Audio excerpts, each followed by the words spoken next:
আসসালামু আলাইকুম। আমি সোহানা বলছি। আর আজকের ভিডিওতে আমরা সূরা আন-নাসর সম্পর্কে জানব। তো সূরা আন-নাসর মাদানী সূরা এবং এই সূরার 3টি আয়াত রয়েছে। আমি সূরাটি পড়ে শোনাচ্ছি। আউযু বিল্লাহি মিনাশ শাইতানির রাজিম। বিসমিল্লাহির রহমানির রহিম। ইযা জাআ নাসরুল্লাহি ওয়াল ফাতহু ورأيت الناس يدخلون في دين الله أفواجا وسبح بحمد ربك واستغفره إنه كان توابا। যার অর্থ, হে মুহাম্মদ, যখন আল্লাহর সাহায্য ও বিজয় এসে পৌঁছবে আর আপনি মানুষকে দলে দলে আল্লাহর দিনে প্রবেশ করতে দেখবেন, তখন আপনার রবের প্রশংসা সহ মহিমা বর্ণনা করুন। ক্ষমা চান, তিনি তওবা কবুলকারী। তাফসীর। আয়াত 1 ও 2।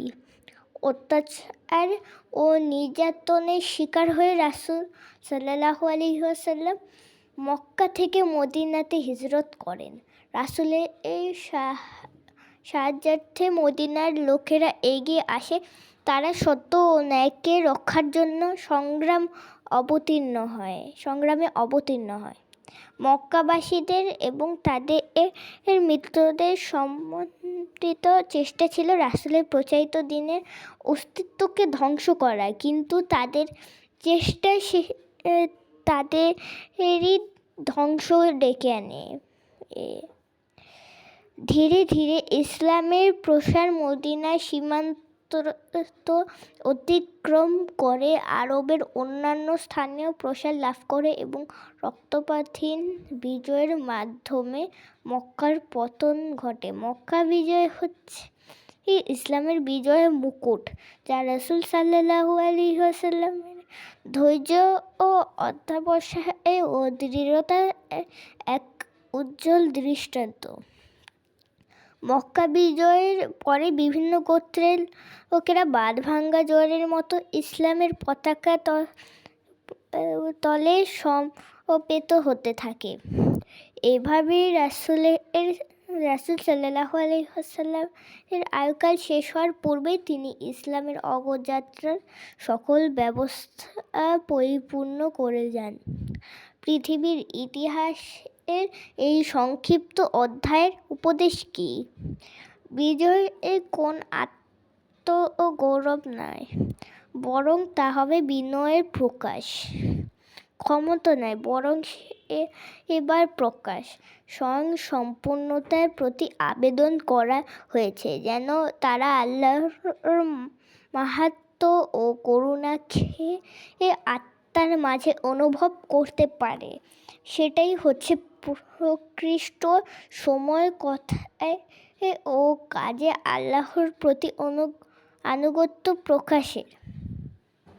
এই আয়াতে মক্কা বিজয়ের পর বিধর্মীরা যে দলে দলে ইসলাম গ্রহণ করেছে তারই উল্লেখ করা হয়েছে। আয়াত 3। মক্কা বিজয় হচ্ছে ইসলামের বিজয়ের প্রতীক। রাসূল সাল্লাল্লাহু আলাইহি ওয়াসাল্লাম তার জীবদ্দশায় ইসলামকে শক্ত মজবুত ভিত্তির উপর প্রতিষ্ঠিত করে যান। মহামানবের সকল কর্ম প্রচেষ্টার সফল পরিণতি ছিল মক্কার বিজয়। এত বড় বিজয় অদ্যাবধি পৃথিবীর কোথাও কখনো ঘটেনি। এত বড় সাফল্য ও বিজয়ের মুকুট লাভের পরেও কিরূপ আচরণ হওয়ার প্রয়োজন, সেই উপদেশ আল্লাহ বিশ্বনবীর মাধ্যমে সকল মানব সম্প্রদায়কে দান করেছেন।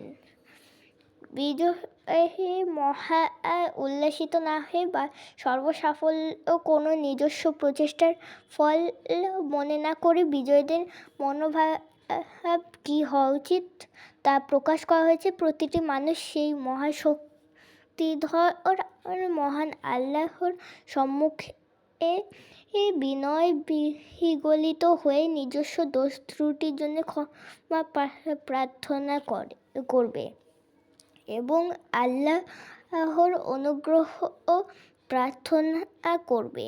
এই সত্য প্রত্যেকের হৃদয়ের মাঝে অনুধাবন করবে যে সর্বসাফল্য আল্লাহর দান। এই আয়াতে রাসূলকে ক্ষমা প্রার্থনার কথা বলা হয়েছে, কিন্তু তিনি ছিলেন নিষ্পাপ ও সকল পাপের ঊর্ধ্বে। এই আয়াতে এর মাধ্যমে আল্লাহ তাকে সুযোগ দিয়েছেন তার উম্মতদের জন্য ক্ষমা প্রার্থনা করার। হয়তো মক্কা বিজয়ের পর তার কোনো উম্মত বিজয়ের নেশায় সীমারেখা অতিক্রম করে ফেলেছেন। সাধারণ মানুষ কেউই দোষ ত্রুটির ঊর্ধ্বে নয়। যদি কেউ বিজয় উল্লাসে সেরূপ করে থাকেন, তাদের সকলের জন্য রাসূলকে ক্ষমা প্রার্থনার সুযোগ আল্লাহ দান করেছেন। সাধারণ উপদেশ হচ্ছে, মানুষের যে কোনো সফলতার জন্য গর্ব বা অহংকার করা উচিত নয়, বরং বিনম্র হৃদয়ে অনুভব করা উচিত যেসব মানসিক দক্ষতার বলে সে এই বিজয় অর্জন করেছে তা মহান আল্লাহর করুণা ও অনুগ্রহ বই আর কিছু নয়। অনিচ্ছাকৃত ও দোষ ত্রুটির জন্য আল্লাহর কাছে ক্ষমা ভিক্ষা করতে হবে। তো ভিডিওটি কেমন লেগেছে কমেন্ট করে জানাবেন এবং লাইক সাবস্ক্রাইব করবেন, বেশি বেশি শেয়ার করবেন। ভালো থাকবেন, সুস্থ থাকবেন। আসসালামু আলাইকুম।